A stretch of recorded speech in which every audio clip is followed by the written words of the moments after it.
திருச்சியில் கடந்த சில நாட்களுக்கு முன்பு நகர பேருந்தின் இருக்கை பெயர்ந்து பேருந்தின் வெளியே விழுந்த நடத்துனர் காயமடைந்த சம்பவம் பெரும் அதிர்வலையை ஏற்படுத்தியது.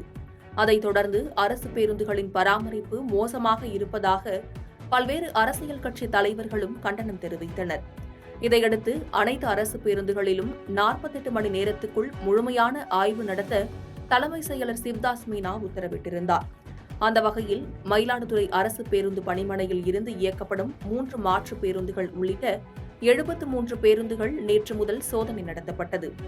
இதேபோல் சீர்காழி பணிமனையில் இருந்து இயக்கப்படும் 41 பேருந்துகள் மற்றும் பொறையார் பணிமனையில் இருந்து இயக்கப்படும் 26 பேருந்துகள் என மொத்தம் 140க்கும் மேற்பட்ட அரசு பேருந்துகள் முழுமையாக சோதனைக்குட்படுத்தப்பட்டது என்பது குறிப்பிடத்தக்கது.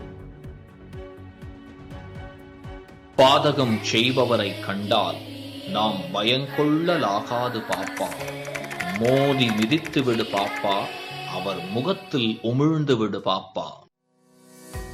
அண்மை செய்திகளை உடனுக்குடன் தெரிந்து கொள்ள இணைந்திருங்கள் இயம்நாடு தொலைக்காட்சியுடன்.